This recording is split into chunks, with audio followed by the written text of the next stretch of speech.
Vamos a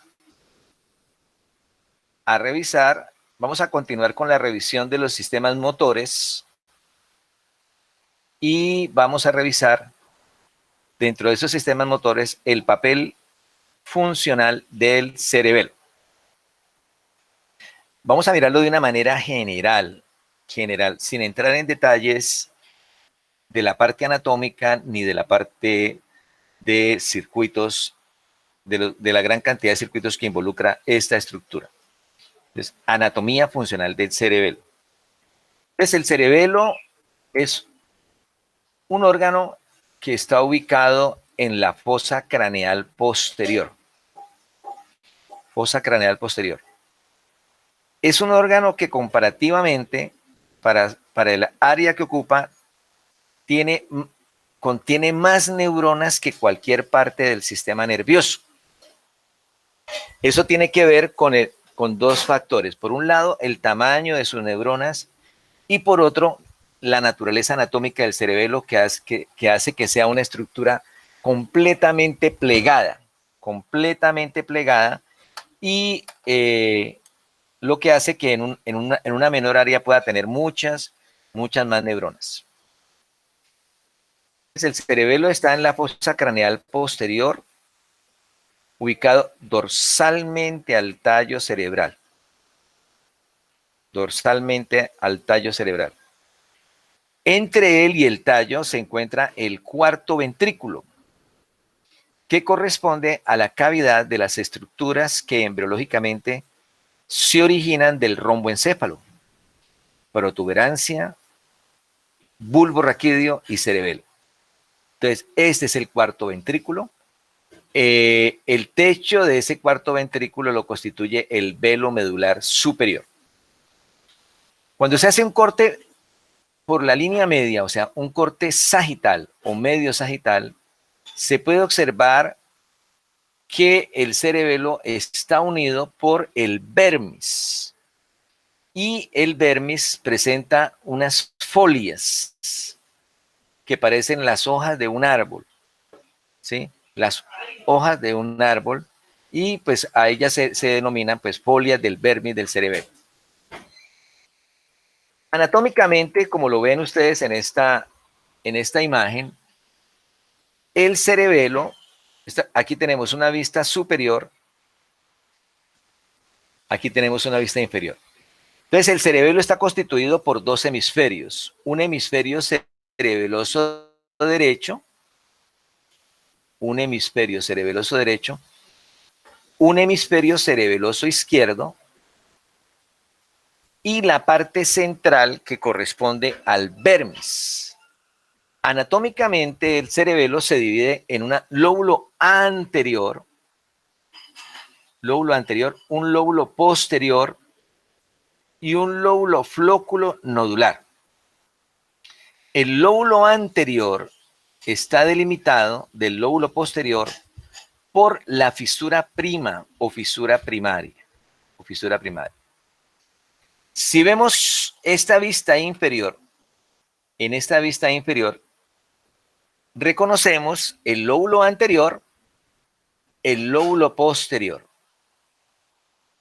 Y aparte de ello, vamos a reconocer otro lóbulo, que es el lóbulo flóculo nodular. El lóbulo flóculo nodular está constituido por el flóculo, que hace parte de los hemisferios cerebelosos, y el nódulo, que hace parte del vermis. En el lóbulo posterior podemos reconocer una estructura prominente que es la amígdala cerebelosa. Amígdala cerebelosa. Cuando se hace un corte sagital, entonces, como ya mencionamos, reconocemos al vermis del cerebelo. Vermis del cerebelo. Y en ese vermis vamos a reconocer la fisura prima que separa o delimita el lóbulo anterior del lóbulo posterior. Y la fisura posterolateral. La fisura posterolateral que separa o delimita al lóbulo posterior del lóbulo flóculo nodular. Y bueno, nuevamente volvemos a mirar, vemos esas estructuras, vista inferior, entonces vemos el lóbulo anterior, el lóbulo posterior y el lóbulo flóculo nodular, formado por el flóculo y el nódulo. Y aquí se alcanzan a visualizar los pedúnculos cerebelosos que unen el tallo cerebral con el cerebelo y el cuarto ventrículo. En un corte vemos que en el cerebelo vamos a encontrar corteza cerebelosa y en el interior vamos a encontrar los núcleos profundos del cerebelo, masas de sustancia gris que corresponden a los núcleos profundos. Esta imagen nos muestra las estructuras que unen el cerebelo al tallo. Entonces, el cerebelo está unido al tallo de la siguiente manera. Al mesencéfalo está unido por el pedúnculo cerebeloso superior. A la protuberancia por el pedúnculo cerebeloso medio. Y a la médula oblongada o bulbo raquídeo por el pedúnculo cerebeloso inferior. Es a través de los pedúnculos cerebelosos por donde ingresa la información al cerebelo y por donde emerge la información del cerebelo. Hay que tener en cuenta que al cerebelo es mucha más la información que entra, muchas más las aferencias que le llegan que la información que sale, ¿sí? Que la información que sale. O sea, hay muchas más entradas, aferencias, que eferencias. Esta es una imagen que nos muestra el cerebelo en una vista superior, ¿sí? Un cerebelo fresco. Aquí se alcanzan a ver todavía las lectomeninges, la pia madre y la aracnoides. Entonces, en esta vista superior, este sería el lóbulo derecho. Este sería el lóbulo izquierdo. Y aquí tendríamos al vermis del cerebelo. El vermis del cerebelo. En los libros de anatomía se describen varias cisuras en el cerebelo que realmente desde el punto de vista práctico son muy difíciles de distinguir, salvo la prima y la posterolateral. Entonces solamente lo vamos a tener en consideración lóbulo derecho, lóbulo izquierdo unidos por el vermis.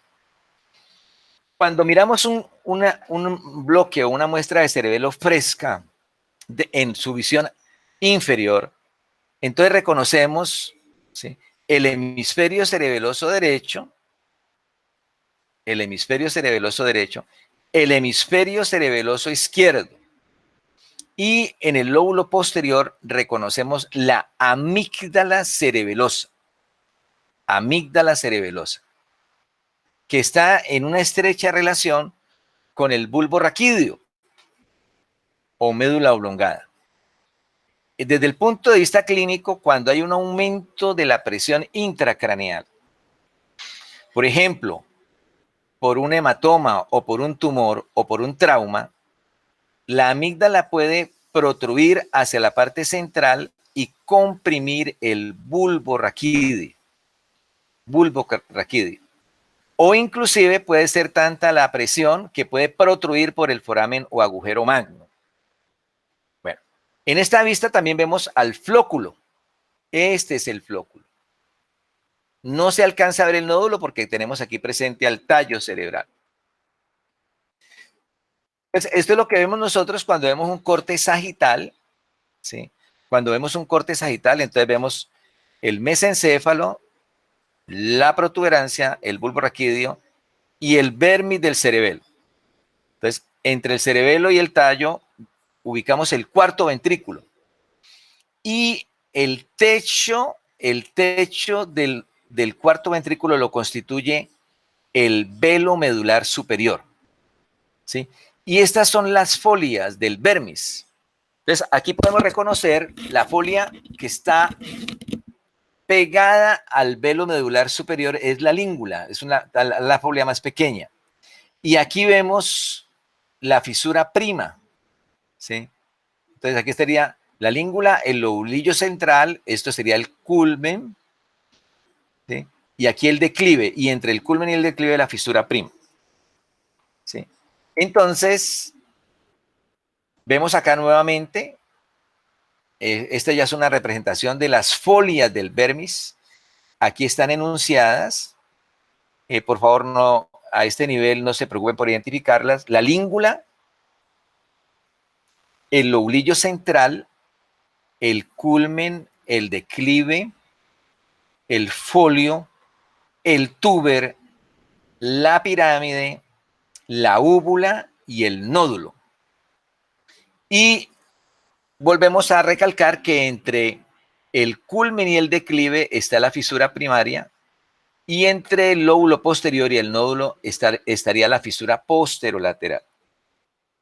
De igual manera, acá volvemos a ver, esto es una imagen diagnóstica, las folias del vermis, nuevamente las vemos acá, ¿sí?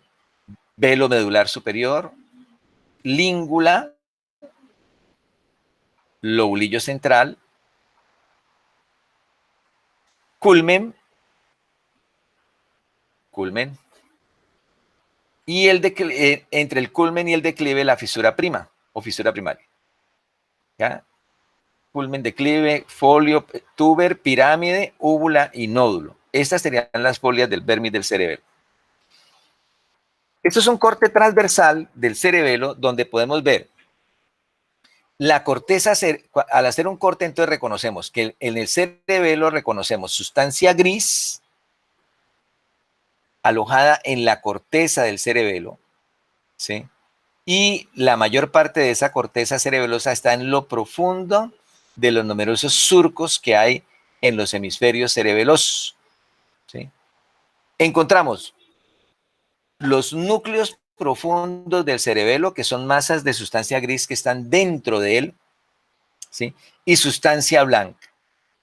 Dentro de esos núcleos de sustancia gris, entonces visualizamos, el más visible es el núcleo dentado,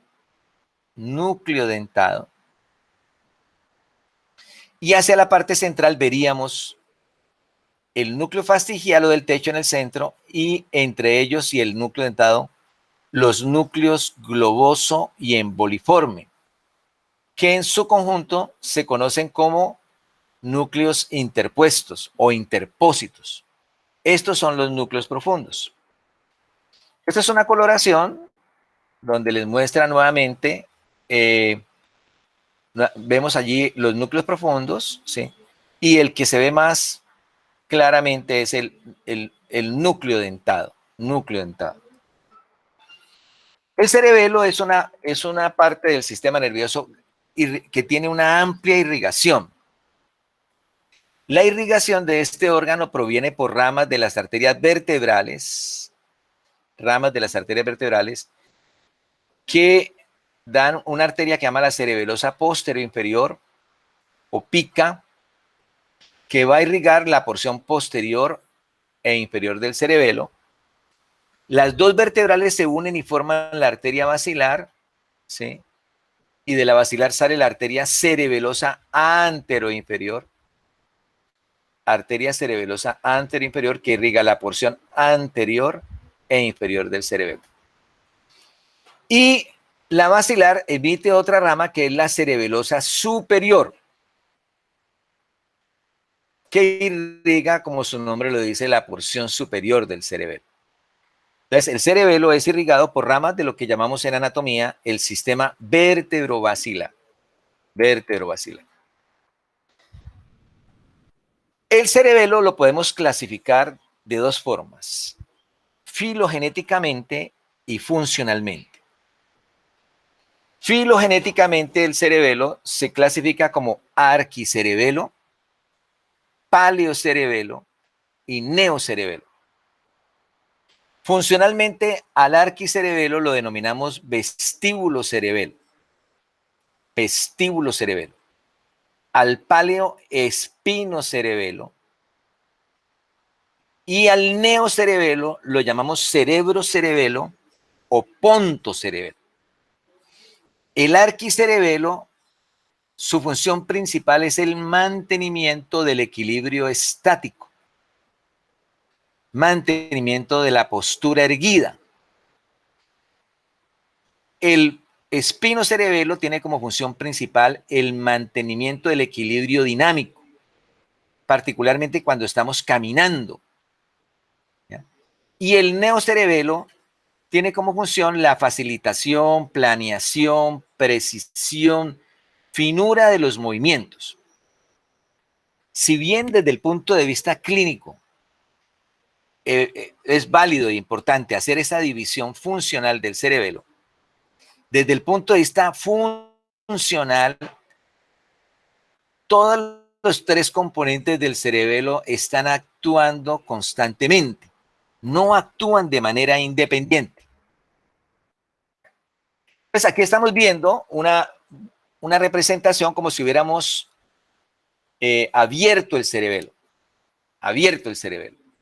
Entonces aquí tendríamos el lóbulo derecho, el hemisferio cerebeloso derecho,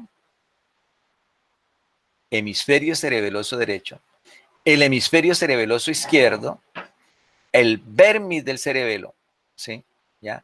Esto sería el lóbulo anterior, esto sería el lóbulo posterior y esto sería el lóbulo flóculo nodular. Entonces, desde un punto de vista funcional, el cerebelo también se puede dividir en una zona medial o vermiana, que está relacionada principalmente con el vestíbulo cerebelo, Y dentro de ese vestíbulo cerebelo, el núcleo que está involucrado en esas funciones es el núcleo fastigial o núcleo del techo, ¿ya? Sus conexiones más importantes son con los núcleos vestibulares, ¿ya? Una zona intermedia o paravermiana que funcionalmente está relacionado principalmente con el espinocerebelo y que está, como su nombre le dice, está conectado ampliamente con la médula espinal, y dentro de los núcleos del cerebelo está interconectada con el núcleos interpósitos o interpuestos, globoso y emboliforme, pero presenta también conexiones con los núcleos rojos y con los núcleos talámicos ventral anterior y ventral lateral. Y una zona lateral que está relacionada principalmente con el cerebro-cerebelo o pontocerebelo, ¿sí?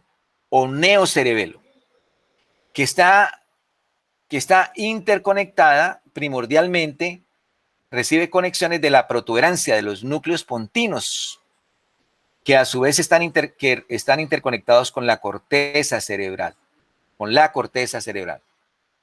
De los núcleos del cerebelo, el que está relacionado con el cerebro-cerebelo o pontocerebelo o neocerebelo es el núcleo dentado.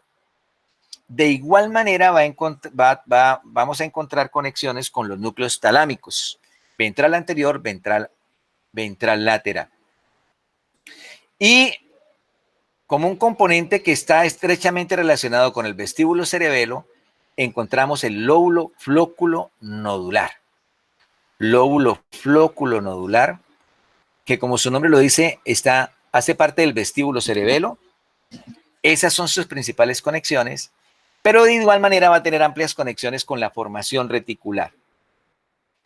Entonces, nuevamente aquí en este esquema reiteramos esa clasificación medio-lateral o vermiana y paravermiana. La parte media del vermis, incluyendo al lóbulo flóculo nodular, corresponde principalmente al vestíbulo cerebelo. Está interconectada con los núcleos fastigiales o del techo, ¿sí? Es muy importante en la ejecución de los movimientos, ¿sí? E interconectada con los núcleos vestibulares. Y va a ser muy importante en la regulación de los movimientos oculares. La parte intermedia o espinocerebelo, ¿sí? que va a estar conectada con los núcleos interpuestos o interpósitos, ¿sí? Con el espinocerebelo, y que tiene que ver, al igual que el vestíbulo cerebelo, con la ejecución de los movimientos, el, la, el equilibrio dinámico. Y el neocerebelo, ¿sí? Que involucra con amplias conexiones con el núcleo dentado, muy importante en la planificación, precisión y finura de los movimientos. Entonces, acá nuevamente reconocemos esa clasificación, vestíbulo cerebelo. Entonces, se incluyen algunas folias del vermis, por ejemplo, en el vestíbulo cerebelo incluimos la língula y el nódulo, y el flóculo, como el lóbulo flóculo nodular. El espinocerebelo involucra principalmente el lóbulo anterior del cerebelo, pero también involucra la úvula y la pirámide, ¿sí? Y la parte intermedia de la vermis, que está relacionada primordialmente con el neocerebelo.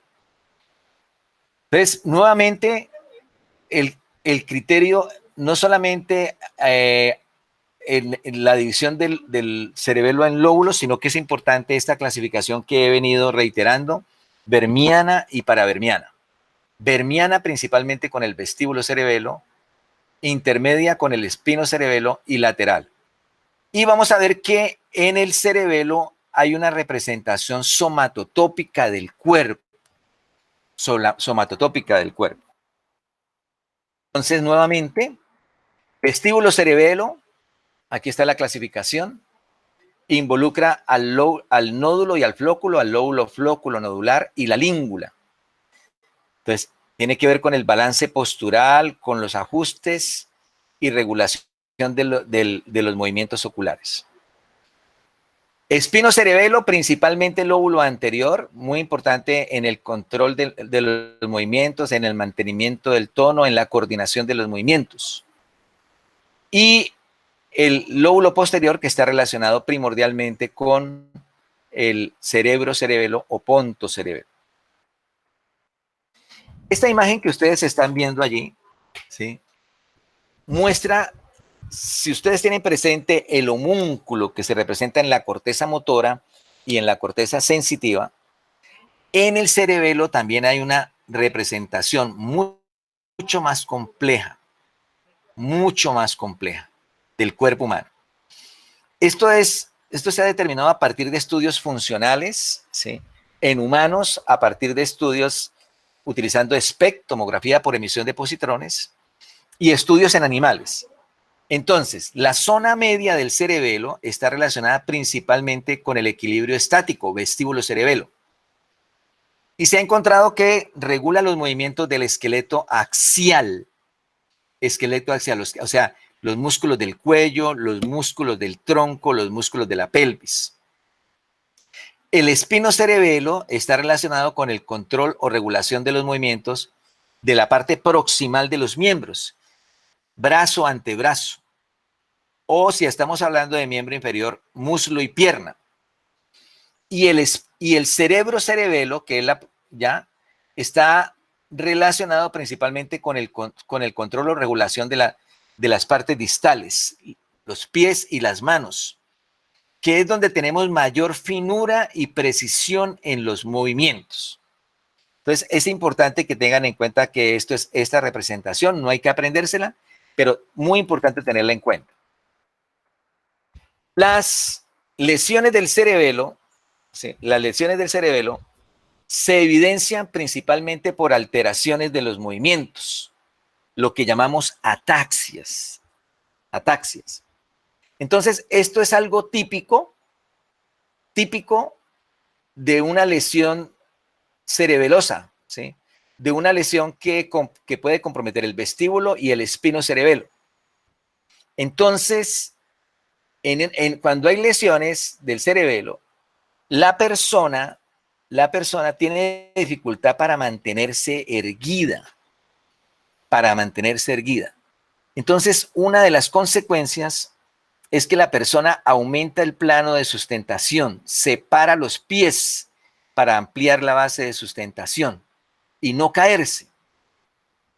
Esto es algo característico también de las personas que han ingerido altas cantidades de licor, altas cantidades de licor. Entonces, cuando un policía detiene a una persona y sospecha, le dice, por favor, párese, camine. Y el policía o el agente de tránsito sabe que si la persona no puede mantenerse de pie, es muy probable que haya ingerido altas cantidades de licor para poder sostenerse, si no se caerían. Si bien el cerebelo se divide funcionalmente, tenemos que decir que ellos actúan de manera integrada. Para poder nosotros ejecutar movimientos, tenemos que mantener una postura erguida apropiada, ¿sí? Entonces, el arquicerebelo o el vestíbulo cerebelo es muy importante en ese mantenimiento, que estemos en la adecuada posición. El espinocerebelo es muy importante en hacer los ajustes, ¿sí?, que debemos hacer para ejecutar apropiadamente un movimiento, ¿ya? Y el neocerebelo, ¿sí?, es muy importante en la precisión y finura de los movimientos. Entonces, cualquier movimiento, por ejemplo, como levantar un vaso, como escribir, involucra a los tres componentes, ¿sí?, cada uno con una preponderancia de función en un determinado ámbito, ¿sí? O sea, el inicio del movimiento está involucrado más el espinocerebelo. Pero ya cuando tenemos el vaso o el objeto que vamos a manipular, allí es muy importante los cálculos que hace el cerebelo para tener una metría apropiada, ¿sí? Entonces, en condiciones normales, uno dirige la mirada hacia un objeto que va a tomar o va a levantar o va a coger, y esos movimientos son precisos. Cuando se lesiona el neocerebelo, el ubicar un objeto en el espacio se vuelve complicado. Entonces, aquí, por ejemplo, vemos,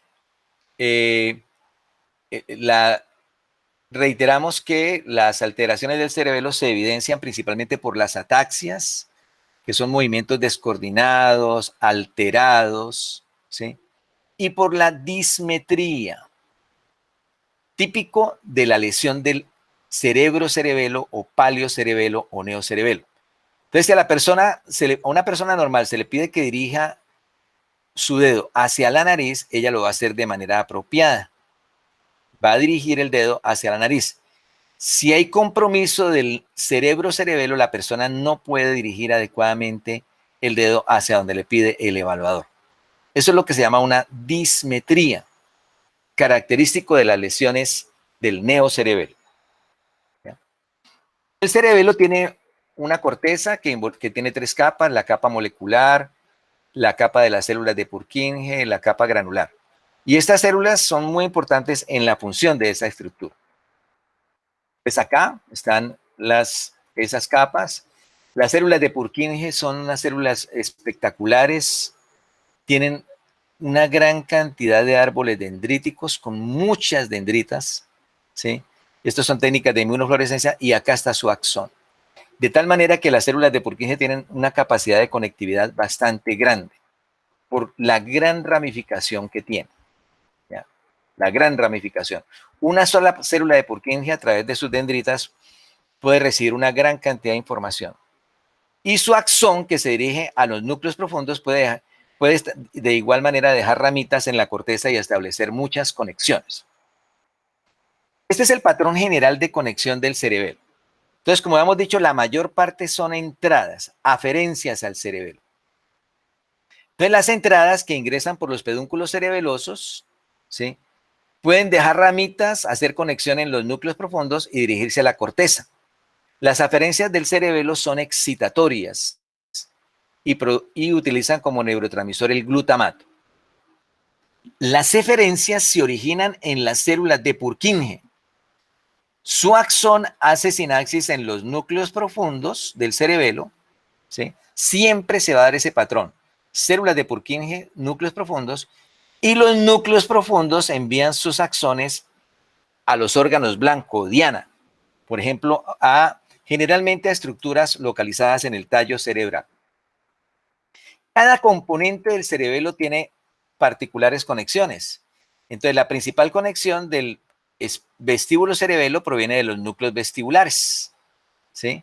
De los núcleos vestibulares, y el núcleo profundo que involucra es el núcleo fastigial o del techo. Los núcleos vestibulares que se proyectan al cerebelo, tanto a la corteza como a los núcleos profundos, van a dar origen a un tracto que es los vestíbulos espinales, muy importantes en el mantenimiento de la postura. De igual manera, el vestíbulo cerebelo está ampliamente conectado con la formación reticular, ¿sí? Que da origen a vías o tractos reticulares descendentes. El neocerebelo está conectado con la corteza. Entonces, la corteza cerebral, recordemos que está conectada con los núcleos pontinos por las fibras córtico-pontinas, y esos núcleos pontinos se van a proyectar al cerebelo por el pedúnculo cerebeloso medio, conectando con la parte lateral de los hemisferios y con el núcleo dentado. El núcleo dentado, las eferencias del neocerebelo, pues parten de las células de Purkinje, núcleo dentado, y el núcleo dentado va a enviar sus proyecciones al tálamo y a los núcleos rojos. Entonces, si va al tálamo, hablamos de fibras dentado-talámicas, si va a los núcleos rojos, dentado-rúbricas.